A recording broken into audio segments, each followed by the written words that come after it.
What's up, everybody? I hope you're doing well. Welcome to the extended cut, minimally edited podcast version of today's episode, where we're going to tackle the clinical topic of how to help our clients go deeper emotionally. I think all of us have had moments with clients, if not most clients, where it just feels like we can't crack through this layer of depth. We know that there's more going on emotionally than what our client is showing us, but no matter what we do, we just kind of seem stuck at this more surfacey level of the layers of the onion, so to speak. Of course, there's entire theoretical orientations built around helping our clients go deeper, or I'm thinking of tools like EMDR that are about helping our clients kind of go into the depths of the emotions and move through them. That's not what we're doing in today's episode. I'm just talking about those little tools that you can use on the fly when you're in session with clients to just kind of offer a slow pitch invitation for them to go a little bit emotionally deeper. Sometimes it works and sometimes it doesn't, but it's helpful to have all of these tools in your back pocket so you can pull them out when they might be useful. Sometimes when I hit that emotional floor with clients where it seems like no matter what we do, we just can't get any deeper emotionally in what we're working on, I can be tempted to think that maybe that's as far as their emotional access goes. Maybe they just don't have more emotional depth than that. And though that can be true in some cases, I think most of the time, my perception is that floor is there protecting that client for very reasonable reasons that are reinforced. And so there's probably a lot more emotional depth, probably you've only hit the tip of the iceberg. And so to me, most of the time at least, I'm most interested in seeing why that floor is there, what that client is needing protection from, addressing whatever's going on there, and then seeing if we can build in just a little trap door through that floor. We don't have to throw the whole floor away, but can we just go and peek through and see what's going on under there? Let's see if there's some deeper waters under there, and then we can close the trap door and figure out a game plan for what we do with that. But can we at least acknowledge that they are there? So a lot of times the clients that have the most difficulty going to those deeper emotions might actually feel quite deeply, and they're needing to protect themselves from the intensity of how it feels. So that just seemed worth acknowledging. I don't want to take a client to a deeper place if it's not there, but a lot of times that is what they're needing, and it's helpful to find safe routes to get them there. So we're going to talk about some of those today. A lot of the tools I'm going to focus on today emphasize disrupting whatever default neural pathway this client has built around whatever it is that you're talking about and how they deal with it, how they make sense of it. Life is complex and emotions are complex, so our brain adapts to them by creating kind of default ways of being when we see things that look familiar. It's kind of like if you read a word on a page or hear a word spoken out loud. Let's say the word is elephant, then, your mind conjures up what you've always come to know that word to mean. An elephant is an animal that's usually, I think, gray and quite large, and it has this long trunk, and, your mind hears elephant or reads elephant and pictures this animal. But if you stare at the word elephant long enough, or if I just kept saying elephant over and over again, elephant, elephant, elephant, elephant, elephant, elephant, elephant, elephant, elephant, it starts to sound funny because your brain starts to break it down into the phonemes or the letters or the shapes of the letters and the sounds rather than what we've come to learn that word to mean. And a lot of the tools I'm going to talk about today try to hit that same note of can we take something that has a default schema, really switch up the way we look at it so that it feels new and foreign again, and then reevaluate. And can we utilize that as a tool to help us go emotionally deeper? I don't know if that made sense, but you'll see, I guess, as we go through the tools. And another piece that I'd really like to emphasize is for a lot of clients, when they're having trouble finding greater emotional depth, it's not because they're lacking emotional depth, it's that the emotions are too intensely charged. So I think what happens a lot of times, especially, when we're still learning about this, is we see that somebody's having trouble accessing depth of emotions, and we try to lean in by kind of advocating more for those emotions where everything in their body is saying that is too intense. No, thank you. Let's not do that.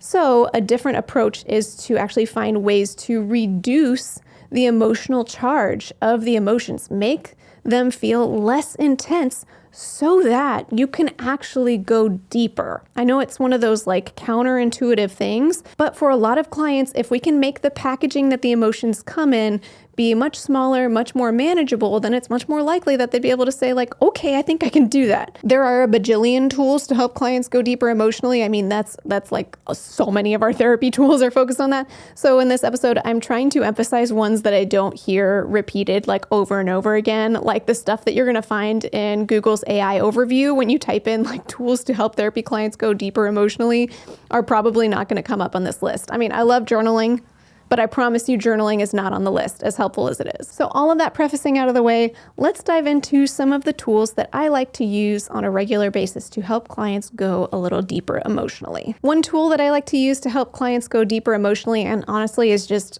useful from an assessment point of view regardless, is to ask clients to name times that they've felt this way in the past or experienced what's coming up in the past. Again, this is useful on many levels. I mean, I love to ask this regardless of whether this person is having trouble accessing the emotions, because I want to know what the patterns in history are around an emotional experience. But it can also be really useful to help clients like lean in to deeper emotions. But if you're observing that a client is going through something that clearly like they seem to have much deeper emotions around than what they're expressing, then you can just ask them if there's ever been a time in the past that they felt this way, or if it reminds them of situations that have happened to them before. And you can keep following that thread backwards. Like maybe when you first ask the question, they might say, oh, this reminds me of something that happened 5 years ago.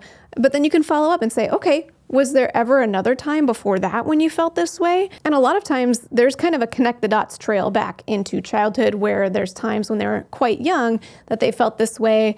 And then you can kind of talk about that scenario and hopefully access some more depth of emotion, talking about that first incident that they can recall having felt this way. You can kind of think of it as like, how would you interview their younger self if they were the one arriving to therapy asking for help? You know, how is this affecting you? Where are you feeling it in your body? What's it like? What are you afraid of? What was missing in this situation? You know, all the therapist tools that we love to use when we're getting to know our clients. Another tool to help clients go emotionally deeper is to access help from their favorite fictional media characters. This is one of those tools where the invitation is to kind of decrease the intensity of the emotions, dial it back, add a degree of separation from the emotions by talking about somebody else, and all the more removed by talking about a fictional character. This may not fit for every single client, but you know, if your client is like a movie buff or they have a favorite show or even characters from a beloved video game, then you can ask them to think of how that character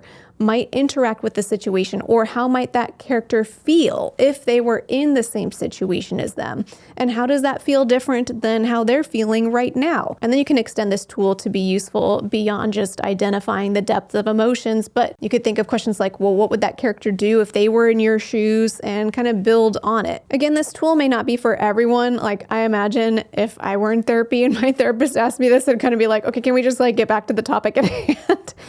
But for someone who is especially uncomfortable with the process of therapy or uncomfortable with a particular topic, this might kind of create an accessible avenue for them to really talk about what's going on without it feeling too intense. Another tool I like to use is to invite the client to imagine some sort of secure base or anchor present in the emotional context to help them feel safe enough to express their emotions.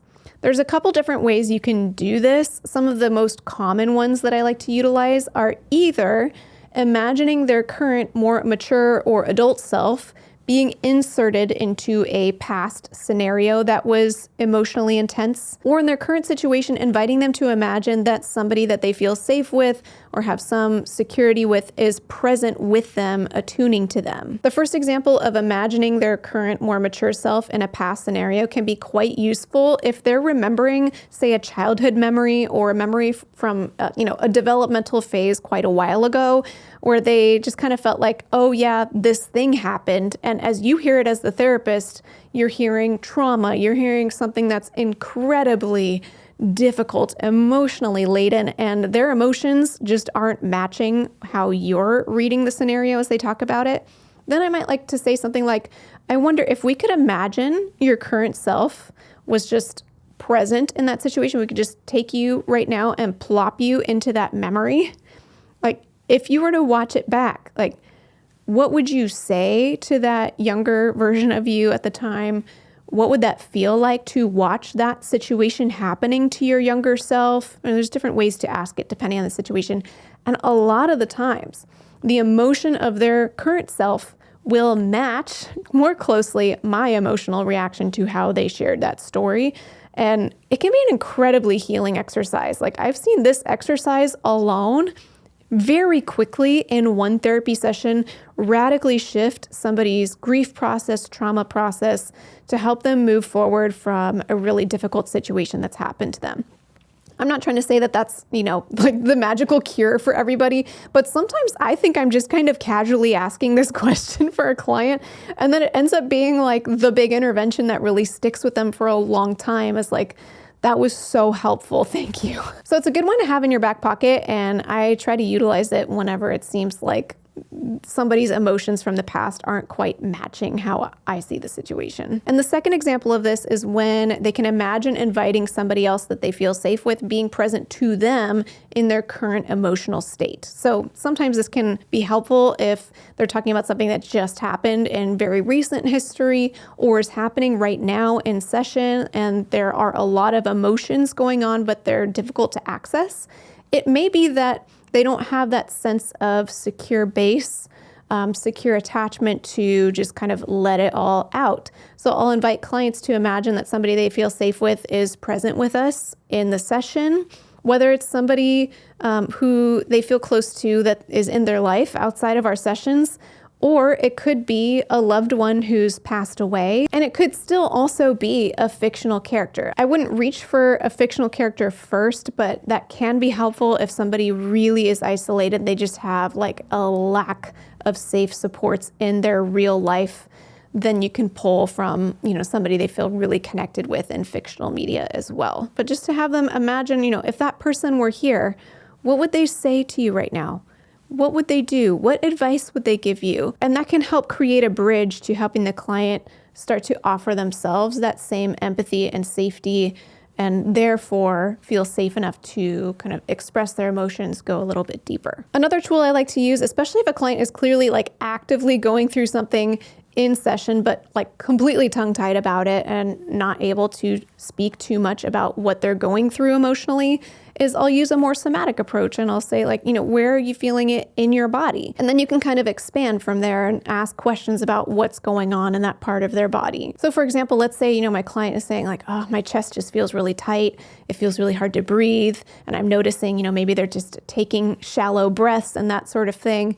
Then I might interview that part of their body, the tight part in their chest, and say, okay, well, let's imagine that part of your chest that's feeling tight.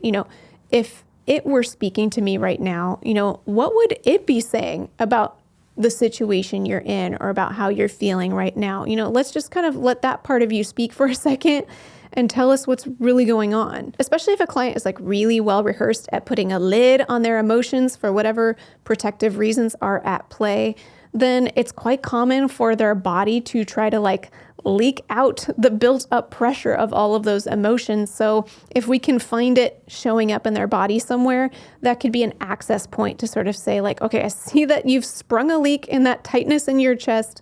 So let's see what's going on, what's leaking out there, and see if we can kind of trace it back to the core of where that's coming from, because it's probably giving us some clues about what this client is really feeling. But before we get into our next tip, I'd like to thank Paubox for sponsoring today's episode. Based on a poll that I put out last year, only 1/4 of therapists are confident that the email they're using is HIPAA secure. That means that 3 out of 4 therapists listening to this ad right now either aren't using HIPAA secure email or aren't sure if it's HIPAA secure. In 2023, I made the switch to Paubox, and it's been smooth sailing since. Paubox is the simplest, most effective solution for mental health professionals to seamlessly integrate HIPAA security into our email, all while using our favorite email provider. It's just running smoothly and quietly in the background, keeping keeping any potential space invaders from interfering with your emails. If you'd like to check out Paubox for yourself, they're offering Private Practice Skills listeners a special discount. Just use coupon code SKILLS at checkout to get $250 off your first year with Paubox. Thank you again to Paubox for sponsoring this episode, and now on to my next tool. Another tool I like to use is finding ways to engage the senses, especially if there's some emotional tie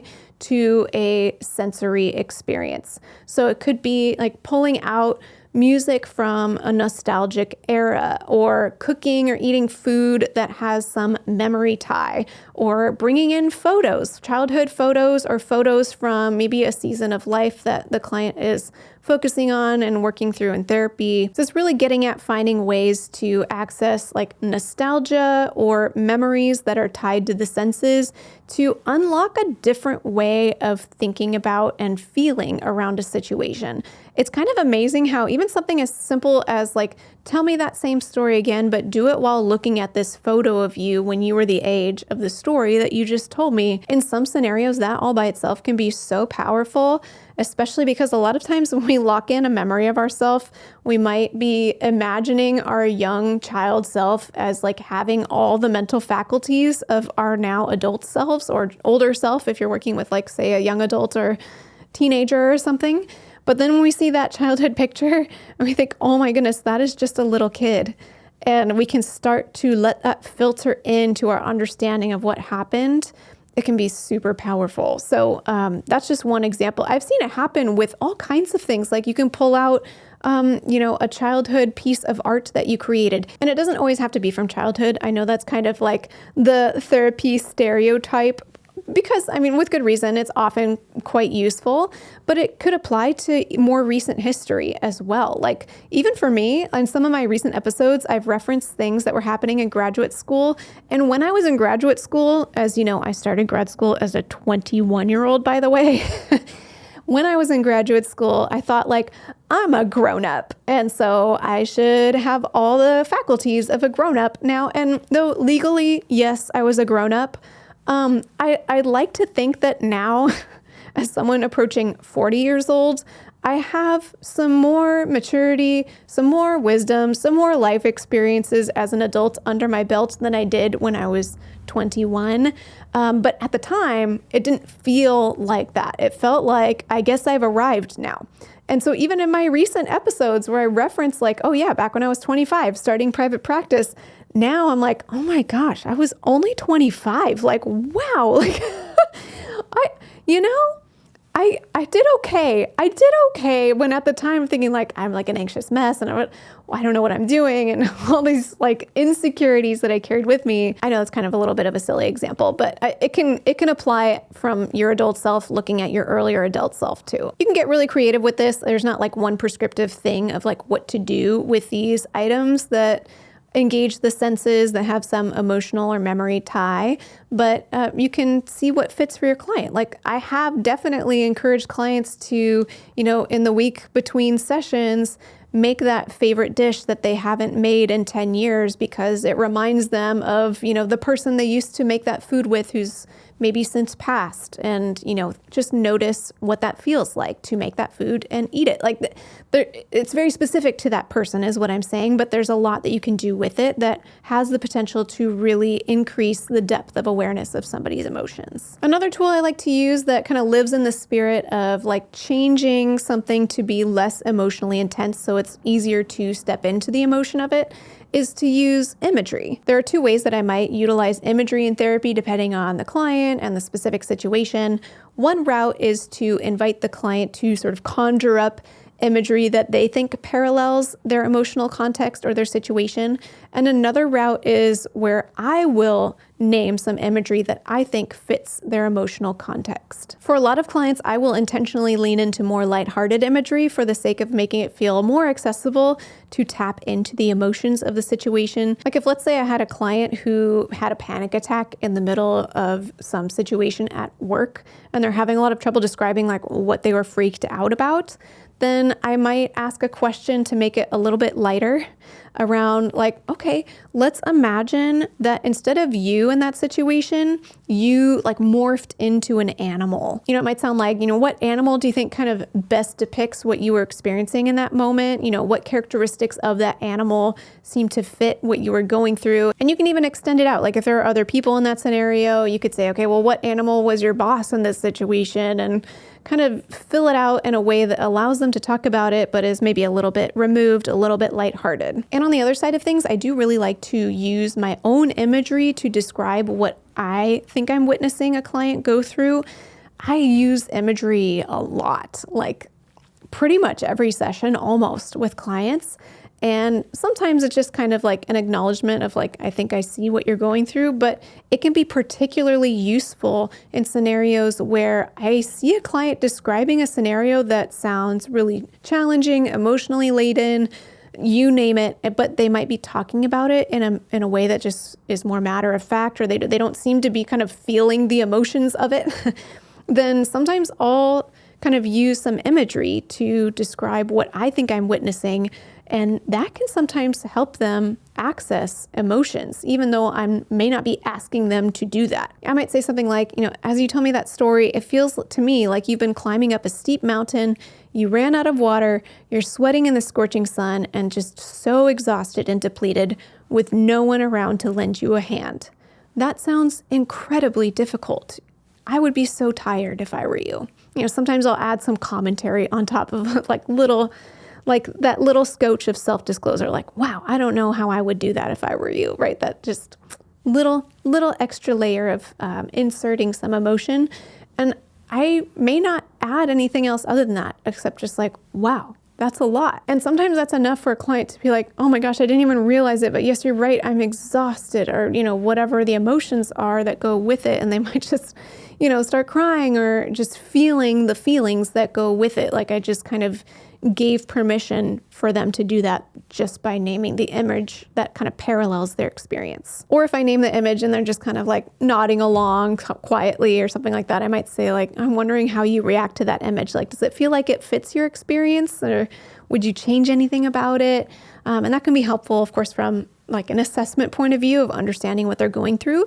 But it could also just be another avenue to help them tap into how they're feeling. Like, okay, where am I at? Do I really feel like I've been climbing up the mountain and I'm exhausted, or is it something else? And paint a picture to go with the emotions themselves. Another tool I like to use to help the emotions feel a little bit less intense, hopefully a little more accessible to lean into, is play or art potentially.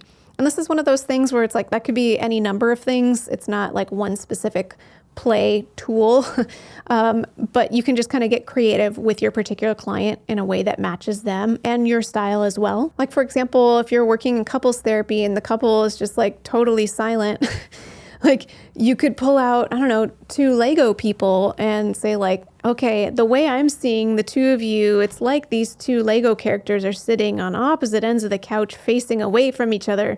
Is that what you think you look like? Or would you change anything about this? Can you reposition these Lego characters for me so that they match kind of your level of connection with your spouse right now? Or, there's ways to play with it, make a clearly emotionally intense situation a little bit more lighthearted. We're not making it lighthearted to negate the emotional intensity of it. I want to make that clear.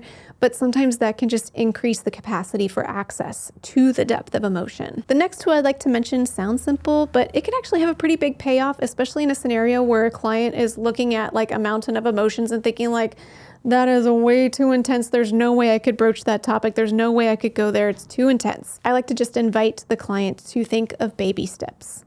I know I can't say baby steps without thinking about what about Bob, but despite how problematic that movie would be if we actually looked at it from a therapeutic lens, baby steps are very helpful. So I like to invite the client to say like, okay, that's a mountain of emotions right now.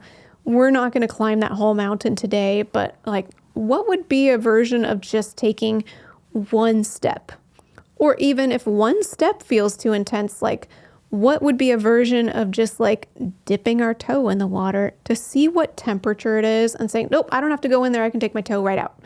And brainstorming together, like, what is a baby step? What's something that we could do that's just moving a scotch in the right direction of leaning into the emotions, and we can just dip back out at any point, no worries. A lot of times the clients can think of something on their own, or they may need my help to think of something, but just using that framework can feel like a big exhale of like, oh yeah, if there's a way to do that, I don't know how to do that, but if there's a way to do that, that would be great.